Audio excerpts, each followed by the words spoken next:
Hey guys, Chris here with the Good Old Gamer. So I'm back from vacation, and man, a lot of things have happened over the past week or so.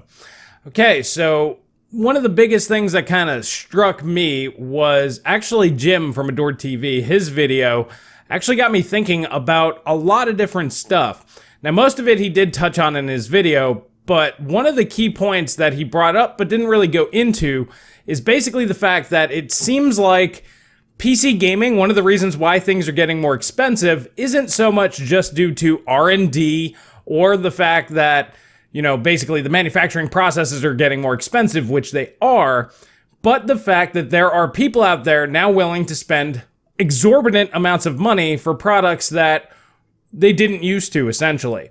So that's one of the things that I really wanted to talk about here today, because I've brought that up in the past. But combining that with the information that Jim brought out, which, by the way, link to his video will be in the description below.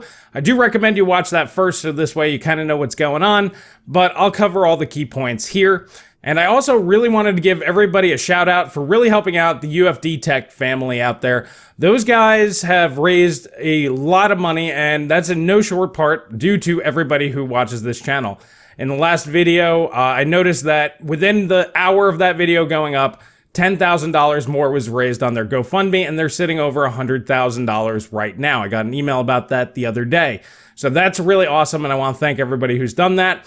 But let's get on into this video right here. And one of the biggest things that Jim was talking about in his video was basically manufacturing process, and the fact that AMD may not have capacity to fulfill all of their grand orders, especially next year with the upcoming consoles likely being on 7 nanometer. Be really crazy if they weren't, considering they're using Zen 2 and Navi. So obviously that's going to use 7 nanometer, but right now they're having issues producing enough 7 nanometer products right now, and TSMC has said that they're pushing 7 nanometer orders further out because they can't meet capacity. This is a similar issue that Intel is also having. Intel right now can't make enough processors to satisfy the market. And then when you combine the fact that they're having all of these security issues, AMD is looking more and more like the way to go for a lot of IT professionals out there. A lot of the ones that I've spoken to are very seriously considering switching to AMD for the very first time. With Zen 2 offering better performance per watt and better performance per dollar compared to their Intel counterparts, a lot of people are looking to make that switch right now. And Jim points that out when he breaks down essentially how die work and how defective dies come in.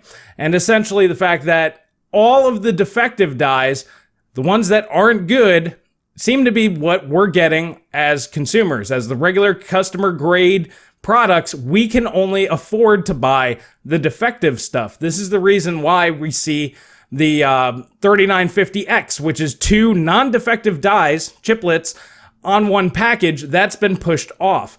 And you can even see things like the 3900X coming in. They're all sold out. It's one of the most popular items out there right now. It's a $500 consumer grade GPU, or CPU, and they're sold out pretty much everywhere. And if you want one, you're going to pay some sort of like price gouge price. Now, when you really think about it, it's like, why would that be? It's basically 2 3600s on one package. It's not really that big of a deal. It's because for AMD, each chiplet is worth a lot of money to them.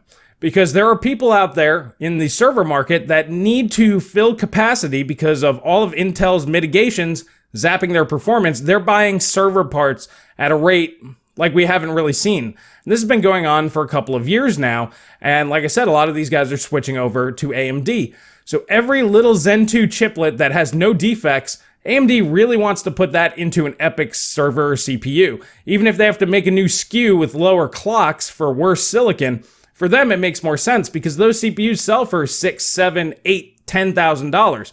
Now, AMD's not charging $10,000 yet. Intel, however, is charging up to $14,000 per CPU, so they actually have room to grow. If they need to increase prices due to demand, they can, and they can actually take worse quality silicon and then, with lower clocks, and sell that at a lower price. So basically they can inflate the prices of the better silicon and then fill in the holes with worse quality silicon. And for AMD as a company, this makes a lot of sense. That's what Jim basically talked about in his video. And then he got to the part that really started clicking for me, was when he started talking about Navi. Navi is a much larger die, and the most expensive one that they sell is $399. As far as I know, there's no instant card based on Navi just yet. So when you really think about it and how cheap Navi technically is, it almost seems like AMD's wasting their time with even producing Navi. Those are wafers that could be used to make more and more Ryzen CPUs, which are becoming more and more in demand. And for example, we know that the wafer, a 7nm wafer, costs about twice as much as 16 nanometers. And the last number that I saw cost about $10,000 per wafer. So for example, that's $10,000 invested, whether it becomes Ryzen CPUs or it becomes Navi GPUs. It's $10,000 either way. Now, the Ryzen or the Navi GPUs only come out to making you what, maybe a couple $100,000 off your 10,000. Meanwhile, those Ryzen CPUs could make maybe $1 million per wafer. It's going to be a huge gap there. I could probably sit down and figure out the math, but we don't really know what the exact defect densities are on 7nm, so there's no way to know for sure. But I'd say it's multiple times higher than those Navi die. So every time they produce a Navi wafer, especially now that 7nm is going to be pushed off and its capacity is becoming more limited, every time they waste their time on a Navi die or a wafer, that's money AMD is losing. This is when it really clicked for me. Gamers and the average customer, us, you, me, all of us, we just aren't worth bleeding edge technology anymore. Now, this is something that we've already seen NVIDIA kind of figure out. This is the reason why Turing's on 12 nanometer. It's an older process. It's basically 16 nanometer plus for anybody who hasn't figured that out yet. It's just a refined version of 16 nanometer. Defect density is way down. I mean, it's nearly perfectly perfected at this point. And that's why they can build such large die. So they use that extra die area to go ahead and bring in the better performance. And that's what they decided to do. They used old technology to produce new products, but they could sell them at somewhat reasonable prices. Now, I know what you're thinking. You're like, NVIDIA went crazy this generation. They did. But you also have to understand, we live in a world where there are companies out there and people that are willing to spend $10,000 per GPU. So if you buy something like, let's say, a 2070 Super at $600, that's nothing compared to $10,000. Even something like a 2080 Ti at $1,200, that's nothing compared to $10,000. They could sell that same graphics card for $10,000. Now, with NVIDIA, they don't have both CPU and GPU markets to worry about. They only have the one market. So for AMD, it's more, the CPU market's more lucrative, so it makes almost no sense for them to bother with GPUs. They're actually losing money if they're hitting capacity issues. If they can't produce enough CPUs, every time they waste their time producing GPUs, they're losing money. NVIDIA is not quite in that situation, so they still need the gaming market. But at the same time, it's like, I could sell this chip over here for 10 grand, but I got to sell it to you for $1,000. That's a really, really difficult kind of balance that NVIDIA is making. So as much as I hate it, and I don't recommend gamers spending that kind of money for gaming, I understand it from the business perspective. This is more like a devil's advocate sort of video, because for them, it's just not worth giving prime technology to us. Now, if I was a business, I wouldn't be buying old technology at such an exorbitant price. I wouldn't spend $10,000 on old technology GPU.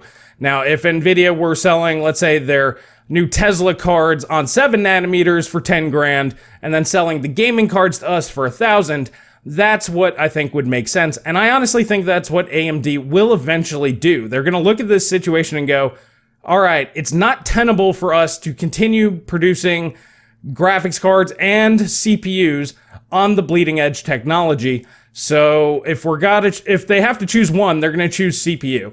and just leave GPUs back. So like when technology moves to 7 nanometers plus, which is 7 nanometer EUV, it would make sense for AMD to move over their CPU lineup and leave the GPUs on just the regular old 7 nanometer and leave it there until the CPU market moves on to the next technology afterwards, then move your GPU technology over. So this way you free up the capacity there. And that's the way that NVIDIA's kind of been doing things here lately, and that seems to make a lot of sense.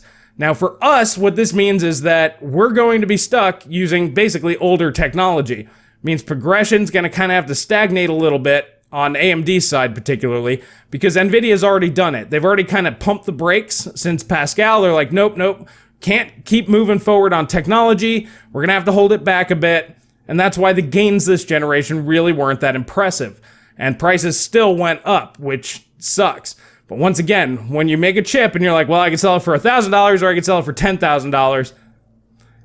I mean, it's still a kick in their pants when they have to sell it to you for $1,000. So that's kind of where we're at. As gamers, the average gamer is only going to spend between $150 to $250 on a CPU. So kind of like the i5 and R5 range. And then on GPU, most gamers spend $200 to $400 on graphics cards. So about $300. Even if you combine those two, that's still a negligible amount of money.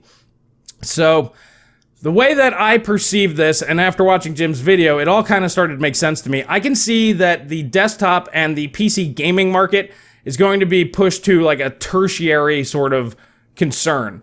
I think of both companies kind of jumped the gun. AMD really jumped the gun with 7 nanometers because they needed it to compete with Turing. They needed that power efficiency there. AMD really needs to work on their architectural efficiency, so this way they don't need to rely on process nodes for performance increases and performance per watt increases. They do need to work on that. But I think eventually we're going to be getting older and older technology processes for things like mainstream graphics. We might even get older architectures. That might just be the way that these companies do it. Maybe make new categories for, the bleeding edge, $2,000, $3,000, $5,000 graphics cards, or even in the CPU space, I can see them just going ahead and saying, okay, if you want the bleeding edge, what they're going to do is, for example, with 7 nanometers, most of the CPU die that we're getting as customers are the defective ones. That's why everything's basically a 6-core. There are 8 cores out there, and I'm surprised AMD bothered to even sell them. It would have made sense for them to just sell us 6 cores and 12 cores and just left it there, because those are defective die. And then they could save all of the non-defective die for both, mostly for EPYC and then some for Threadripper. That would have made sense, but they're even selling Threadripper with the defective die. Consumer grade 2 AMD, so basically the $1,000 or sub $2,000 market, that's where the defective stuff goes. And then all of the good stuff and working stuff is going to go into the 5,000 plus segment. And that makes a lot of sense. So overall, I can see that the gaming landscape is definitely changing. As far as technology goes, don't worry about it. I mean, I know a lot of people out there, they want the bleeding edge and they want all this and that. Prices are going to skyrocket. Essentially, anywhere from 2 to 10 times what we're paying right now. If you want the best of the best. For example, if you wanted Turing on 7 nanometers last year, they would have charged you at least 10 grand per GPU. Would you pay that? Answer is no. Most people wouldn't. This is the reason why NVIDIA has the Titan RTX at $2,500. So they could gauge how many people are interested in spending that amount of money on a graphics card. Once that number gets to a certain point, if they're selling, let's say, 5% at that price point, they'll shift everything up a tier. And it's just going to keep going up. And it's not so much because of, like I said, R&D. It's not so much because of the fact that manufacturing process costs more. It's because that there are other people out there willing to spend extreme amounts of money for the same products that you want. You don't want to spend a lot of money on it. But the thing is if they can't produce enough to fulfill those orders, they're gonna just ignore you. As a PC gamer, we're just not spending enough money for us to matter anymore. There are businesses and companies out there willing to spend 10 times what we spend on the exact same technology. So, like I said, I think they're just gonna shift everything back. We will get older process nodes, So we won't be getting bleeding edge anymore, basically 1 or 2 steps behind what the business sectors and professionals will be using. And that makes a lot of sense. I do believe that that's the way things will be going. Jim made a really good case about it. And I think that's really the only way to keep costs down. Use technology that, those guys are not going to spend any money on because it's not the bleeding edge. It's not what they need. For us as gamers, if it's the only option we have, we'll have to deal with it. But that's the only way that I could see prices staying low. And what this is going to mean is that basically technology has to stagnate for a little while. We're kind of there on both CPU and GPU. I mean, Zen 2 is great. It just brought AMD up to Intel's level, but it's not really new technology. So CPUs have kind of stagnated here for a little while, but they will progress. We will just progress behind the leading tech. So that's what I wanted to talk about here today. Let me know what you guys think down in the comment section below. I found this kind of interesting. It also makes a lot of sense both from business and cost value analysis.